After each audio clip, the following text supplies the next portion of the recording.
ఓం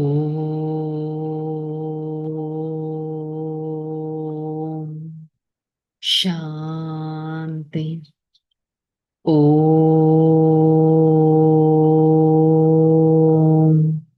శాంతి. ఓం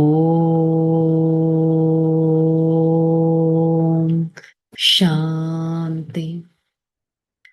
ఓం శాంతి. నేను ఆత్మ సత్యమైన రాజ ఋషిని, పవిత్ర స్వరూపాన్ని,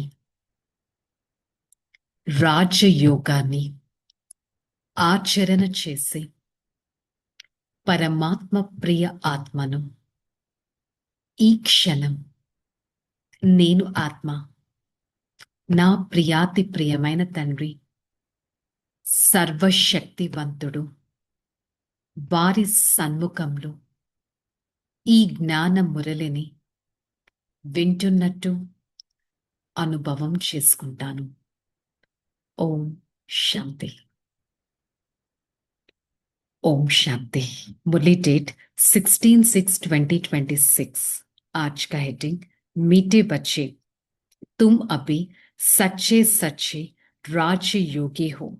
तुम्हें राज ऋषि भी कहा जाता. राज ऋषि माना పవిత్ర. సో ఈరోజు పరమాత్మ మనల్ని ఈ లెవెల్లో చూస్తున్నారు. ఏం చెప్తున్నారు? మీరు సత్యాతి సత్యమైన రాజ ఋషులు. రాజ ఋషి అని మిమ్మల్ని ఎందుకంటారు? ఎందుకంటే మీరు పవిత్రంగా ఉంటారు కాబట్టి. మనస్స వాచ కర్మన, తనువు మనస్సు ధనంతో ఎంతగా ప్యూర్ లైఫ్ అనేది లీడ్ చేస్తున్నాం అనేది చాలా ఇంపార్టెంట్. అంతిమ సమయంలో ప్యూరిటీ అనే ఒక శక్తి మనకి ఏది కావాలంటే ఆ స్టేజ్ని రీచ్ చేయించగలదు. అంతటి ప్యూర్ లైఫ్ని లీడ్ చేస్తున్నామా వితౌట్ ఎనీ నెగటివిటీ అనేది చెక్ చేసుకోవాలి. ప్రశ్న, तुम बच्चे मनुष्य को माया रूपी रावण की दलदल से कब निकल सकेगा? जब तुम खुद उस दलदल से निकल जाए तब निकल सकेगा. दलदल से निकलने वालों की निशानी है मात्रम अविद्या. एक बाबा के सिवाय कुछ भी याद ना आए. अच्छा कपड़ा पहना, आज चीज का ये लालच ना हो. तुम पूरा वनवास में हो, उस शरीर को ही भूल जाए मेरा कुछ भी नहीं, मैं एक आत्मा हूं.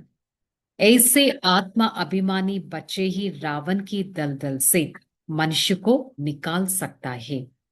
సో బాబా, పిల్లలైన మీరు మాయా అనే రావణుడి నుంచి, ఊబి నుంచి ఎప్పుడు బయటపడగలరు చెప్తున్నారు.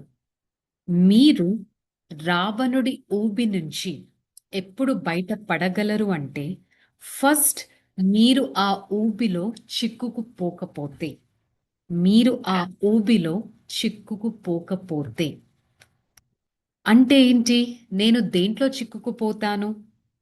దేంట్లో నేను చిక్కుకుపోతాను? విషస్, వాంటింగ్స్, కోరికలు అని అంటాం కదా. నాకు ఇది కావాలి, నాకు ఆ వస్త్రాలు కావాలి, నాకు ఈ తినే పదార్థాలు కావాలి, నాకు ఈ పొజిషన్ కావాలి, నేను ఈ విధంగా అనుకుంటున్నాను, డాష్ డాష్ డాష్. ఇవన్నీ కోరికలు. ఈ కోరికలు అంటే ఏంటో కూడా తెలియని వారిగా మీరు ఉండాలి. మీరు పూర్తి వనవాసులుగా ఉండాలి. అంటే ఏంటి? వనవాసం అంటే అందరినీ వదిలేసి అడవులకి వెళ్దామా అంటే కాదు. బుద్ధి ద్వారా వనవాసిగా ఉండాలి. అదెప్పుడు పాసిబుల్? సోల్ కాన్షియస్ స్టేజ్లో ఉంటే. సోల్ కాన్షియస్ స్టేజ్లో ఉంటే ఏ పొజిషన్లో ఉన్నా, ఏ సిచ్యువేషన్లో ఉన్నా, ఏ మైండ్ సెట్లో ఉన్నా అది మనకి డిటాచ్మెంట్ అనే ఒక మెసేజే ఇస్తుంది. కనెక్టివిటీ అనేది పరమాత్మతో ఇంకా దగ్గరగా చేస్తుంది. నేను ఆత్మ, అంతటి వనవాసిగా ఉండగలుగుతున్నానా? నేను ఆత్మ ఏ విధంగా నా స్థితిని తయారు చేసుకుంటున్నాను అనేది ఈక్వల్లీ ఇంపార్టెంట్. गीत तो प्यार का सागर है. कई समय गीत जब बजाया जाता है तो बच्चों का गीत का अर्थ पूछते थे. अब बताओ कब से राह भूल है. మరి మీరు ప్రేమ సాగరుడు నాకు ప్రేమతో నా దారిని చూపిస్తున్నారు, నేను ఎటు వెళ్ళాలి అనే దారిని చూపిస్తున్నారు అనే ఒక పాట ఉంది. ఇది యాక్చువల్ పాట ఎవరైతే మూవీస్ కి తయారు చేశారో దాని పాట ఇది. కానీ ఇది స్పిరిచువల్ పాత్లో తీసుకుంటే ఈ పాట యొక్క అర్థం మనకు తెలిసింది. నేను ప్రేమ సాగరుడు అని ఎవరిని పిలుస్తున్నాను? ఓషన్ ఆఫ్ లవ్ పరమాత్మనే పిలుస్తున్నాను. వారు వచ్చిందే నాకొక దారి చూపించడానికి.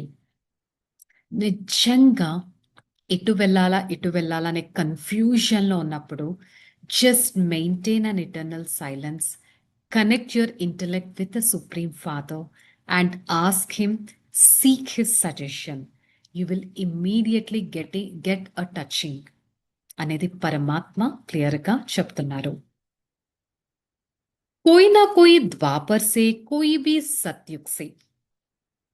तो कहते हैं द्वापर से भूले हो वह रॉन्ग है. सतयुग से राह भूले है, राह बताने वाला अभी तुमको मिला है. ద్వాపర యుగం కాదు, సత్యుగం కూడా కాదు. బికాస్ సత్యుగంలో మనకి ఆటోమేటిక్గా ఆ స్పిరిచువల్ స్టేజ్ అనేది ఉంటుంది. ఈ సంగమ యుగంలోనే పరమాత్మ వస్తారు మనకి దారి చూపించడానికి. సత్య త్రేతాయుగాల్లో రావాల్సిన అవసరం లేదు. ద్వాపర యుగంలో గురువులు గోసాయిలు అని అంటారు కదా, ఎవరి మార్గంలో ఆ భక్తి మార్గంలో వాని వెనకాల వెళ్ళిపోతూ ఉన్నాం. వహా కోయి బాబా కో జాంతే హీ నహీ. గురువుల వెనకాల తిరిగిన భగవంతుడి గురించి ఎవరికి తెలిసేది కాదు. అలా వారు మర్చిపోవడం కూడా డ్రామాలో ఫిక్స్ అయి ఉంది. అది కూడా కొత్తది అంటూ ఏమీ కాదు. తుమ్ సత్యుగ్ సే లేకర్ బాబా కో భూలే హో. బాబా ప్రశ్న పూछते హే బుద్ధి చలానే లియే. మీరు సత్యుగం నుంచి బాబాని మర్చిపోయారు. అందుకే బాబా ఒక ప్రశ్న అడుగుతున్నారు మన బుద్ధి నడిపించడానికి. మీరు ఎప్పటి నుంచి అడగడం స్టార్ట్ చేశారు నాకు దారి చూపించండి అనేది. నా జ్ఞాన్ కా నిరాలా జ్ఞాన్ కా సాగర్ బాప్ హే. బాప్ సమ్ముఖ్ సమझाते हैं జ్ఞాన్ కా సాగర్ సుఖ్ కా సాగర్ మే హీ హూ. బాబా అందరికీ అతీతమైన వారు. వారే ఇప్పుడు మనకి దారి చూపిస్తున్నారు. వారే జ్ఞానసాగరుడు, వారే సుఖసాగరుడు, వారే పావన ప్రపంచం, శాంతిధామం, సుఖధామాన్ని నిర్మించేవారు. వారికే మనం ఇప్పుడు పిల్లలుగా అయ్యాం. వారినే మనం అర్ధాకల్పం నుంచి పిలుస్తూ వచ్చాం. ఉస్కో హీ హం పుకారా హే, హే భగవాన్ ముజ్ పర్ కృపా కరో, ముజ్ పర్ దయా కరో. సో వారే ఇప్పుడు మనకి డైరెక్ట్ గా టచింగ్ ఇస్తున్నారు అంటే అలాంటి పరమాత్మని రోజంతా ఎంత సమయం స్మృతి చేస్తున్నాం చెక్ చేసుకోవాలి. బాప్ ఆకర్ సమझाते ద్వాపర్ సే తుమ్హారి దుర్గతి హుయి తబ్ తో బులాతే హేనా. ద్వాపర యుగం నుంచి మన దుర్గతి అనేది జరిగింది కాబట్టే కదా పిలుస్తూ వచ్చారు. హే భగవంతుడా దారి చూపించండి అని అప్పటి నుంచి పిలుస్తూ వచ్చారు. కానీ మనకి దారి చూయించింది మాత్రం ఈ సంగమ యుగం నుంచే దారి అనేది మనకి కలిగింది. अभी निरंतर बाप आत्माओं को समझाते हैं, कोई भी अपनी आत्मा को नहीं जानते. సో ఇక్కడ బాబా ఆత్మలకి అర్థం చేయిస్తారు. యాక్చువల్లీ చెప్పాలంటే ఎవ్వరికీ తన ఆత్మిక పరిచయం తెలియనే తెలియదు. డ్రామా గురించి తెలియదు, ఆత్మ గురించి తెలియదు. లక్షల సంవత్సరాలు అని చెప్పేశారు. పరమాత్మ సర్వవ్యాపి అని చెప్పేశారు. సో ప్రతి ఒక్కరూ వాళ్ళకి తోచింది వారు చెప్తూ వచ్చారు. हम शिव बाबा का बच्चा है. बेसिक पॉइंट देखो कितने बच्चों को संभालते हैं. మనం స్వయం శివుడు పరమాత్మకి పిల్లలం. వాళ్ళు ఎంతమంది పిల్లలని సంభాలిస్తున్నారు చూడండి. ఇంట్లో మనం ఒక పిల్లవాడు లేక ఇద్దరు పిల్లలు, ముగ్గురు పిల్లలు, మ్యాక్స్ నలుగురు పిల్లలు. అంతమందిని సంభాలించడమే కష్టమంటే, ఇక్కడ పరమాత్మ ఎంతమంది పిల్లల్ని సంభాలిస్తున్నారో చూడండి ఒకసారి. ये बातें శాస్త్రోं में नहीं है. బాబా రాజయోగ్ సిఖాతే హే. ఈ విషయాలు ఏ శాస్త్రాల్లో లేవు. స్వయం భగవంతుడు వచ్చి రాజయోగాన్ని నేర్పిస్తారు. భగవంతుడు మనని రాజ ఋషిగా తయారు చేస్తారు. ఈ విషయం ఎవ్వరికీ తెలియదు. నేను ఆత్మ రాజయోగిని. నేను ఆత్మ రాజ ఋషి ఆత్మను. ఈ విషయం స్వయం తెలుసుకోవాలి. స్వయం భగవంతుడు రాజ్య విద్యను నేర్పిస్తున్నారు. రాజ్య విద్య ఒక రాజు అంత ఉన్నతంగా తయారవ్వడానికి. మరి నేను అంతటి రాజయోగి ఆత్మను, పవిత్రమైన ఆత్మను అనే నశ నాకు ఉంటుందా? చెక్ చేసుకోవాలి. యహే హీ దుఃఖదాం మనిష్ శాంతిదాం సుఖదాం కో భూల్ గయా హే. మరిదున్నదే దుఃఖధామం. మనుషులు శాంతిధామం లేక సుఖధామాన్ని యాక్చువల్లీ మర్చిపోయారు. అందుకే పరమాత్మ వచ్చారు ఇలాంటి దుఃఖధామంలో ఒక సుఖధామం యొక్క దారిని చూపించడానికి. మరి ఇక్కడ మనుషులు ఎవరైనా కోయి మర్తా హై తో కహతే high స్వర్గవాసి హువా.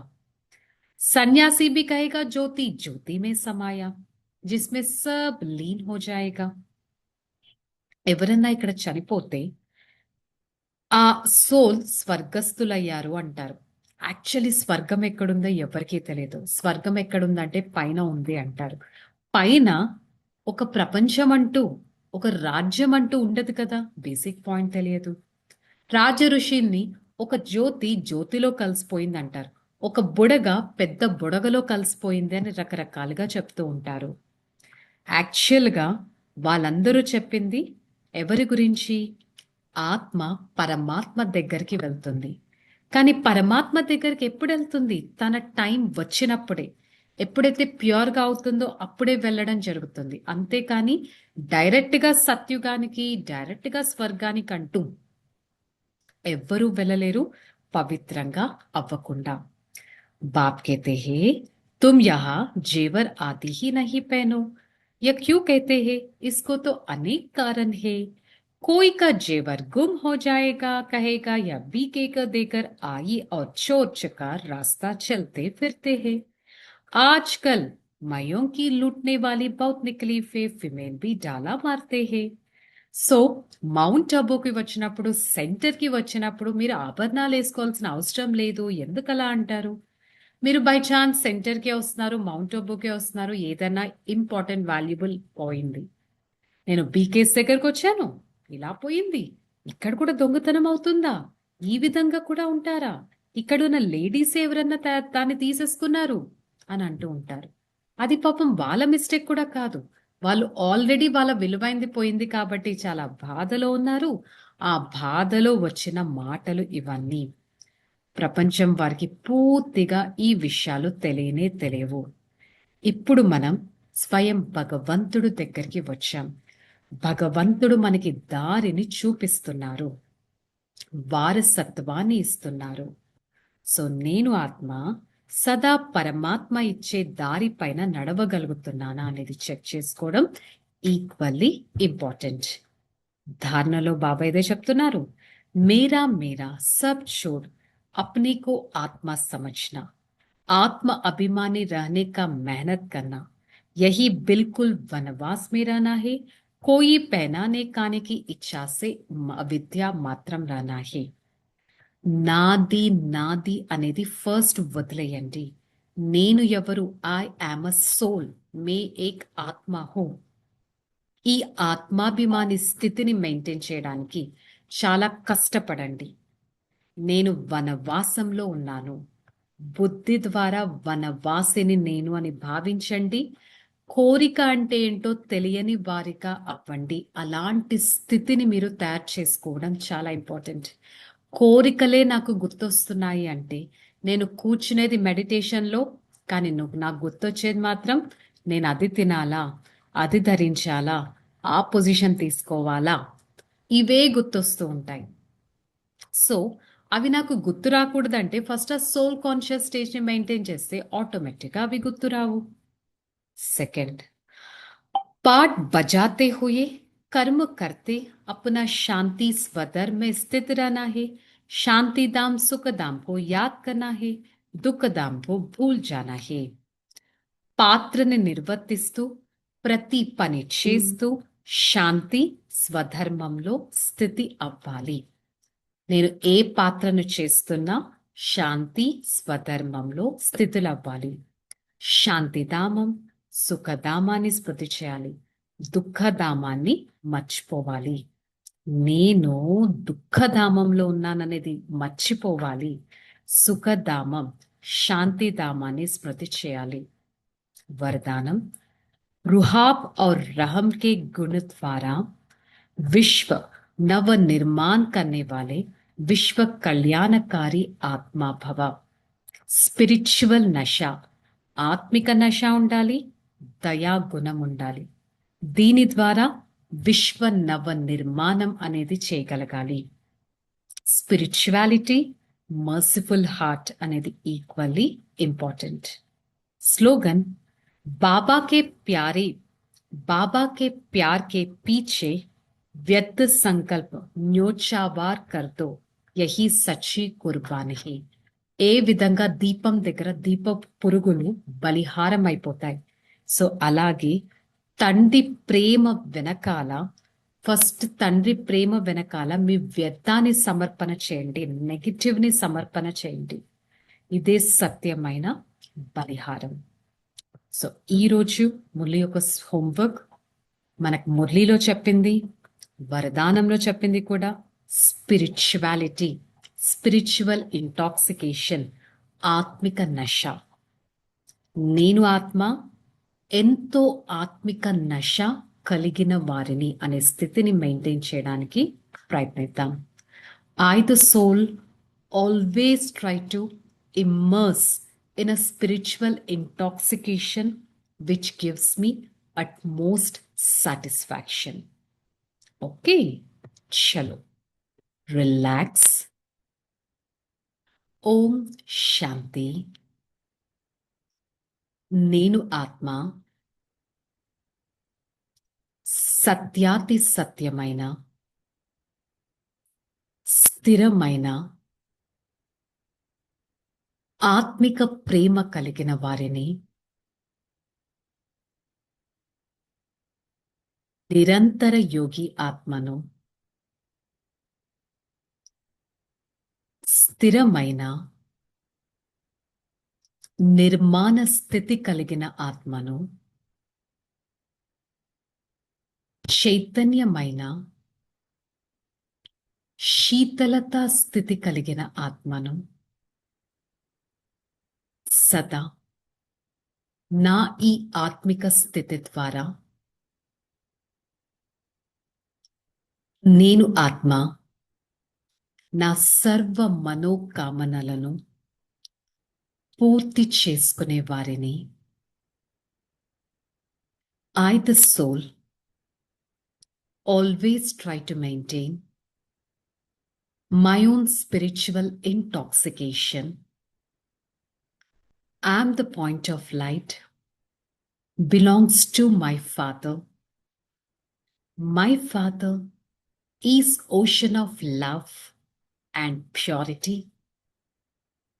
I belongs to him and I always inculcate my Father's qualities within me and try to reflect the spiritual love and spiritual intoxication towards this world. I belongs to him and my Father is everything to me. I experience his spiritual path. This is such a beautiful path which gives me an utmost satisfaction. Such a spiritual intoxication which fulfills my soul, my body, and my heart and makes me to get utmost power from my Father. Hey, Father, thank you so much for showing me a path of spirituality, realizing my own self, connecting towards the one Father, and helping Him, and help my Father helps me with His blessings, which helps me to cross every single obstacle in my life. For the next few seconds, I visualize I'm the point of light, filled with spiritual intoxication, have utmost satisfaction in my face, in my behavior, in my action. Such a spirituality is reflected towards this world, and such a reflection helps me to receive blessings from others. Om Shanti, Shanti, Shanti. I, the soul, experience the utmost power and happiness from my Father, which can only come through spirituality. Spread that spiritual power to every part of this body. And with the God's power, I'm going to experience a stage of spirituality which gives me utmost satisfaction in my life. Om Shanti, Shanti, Shanti.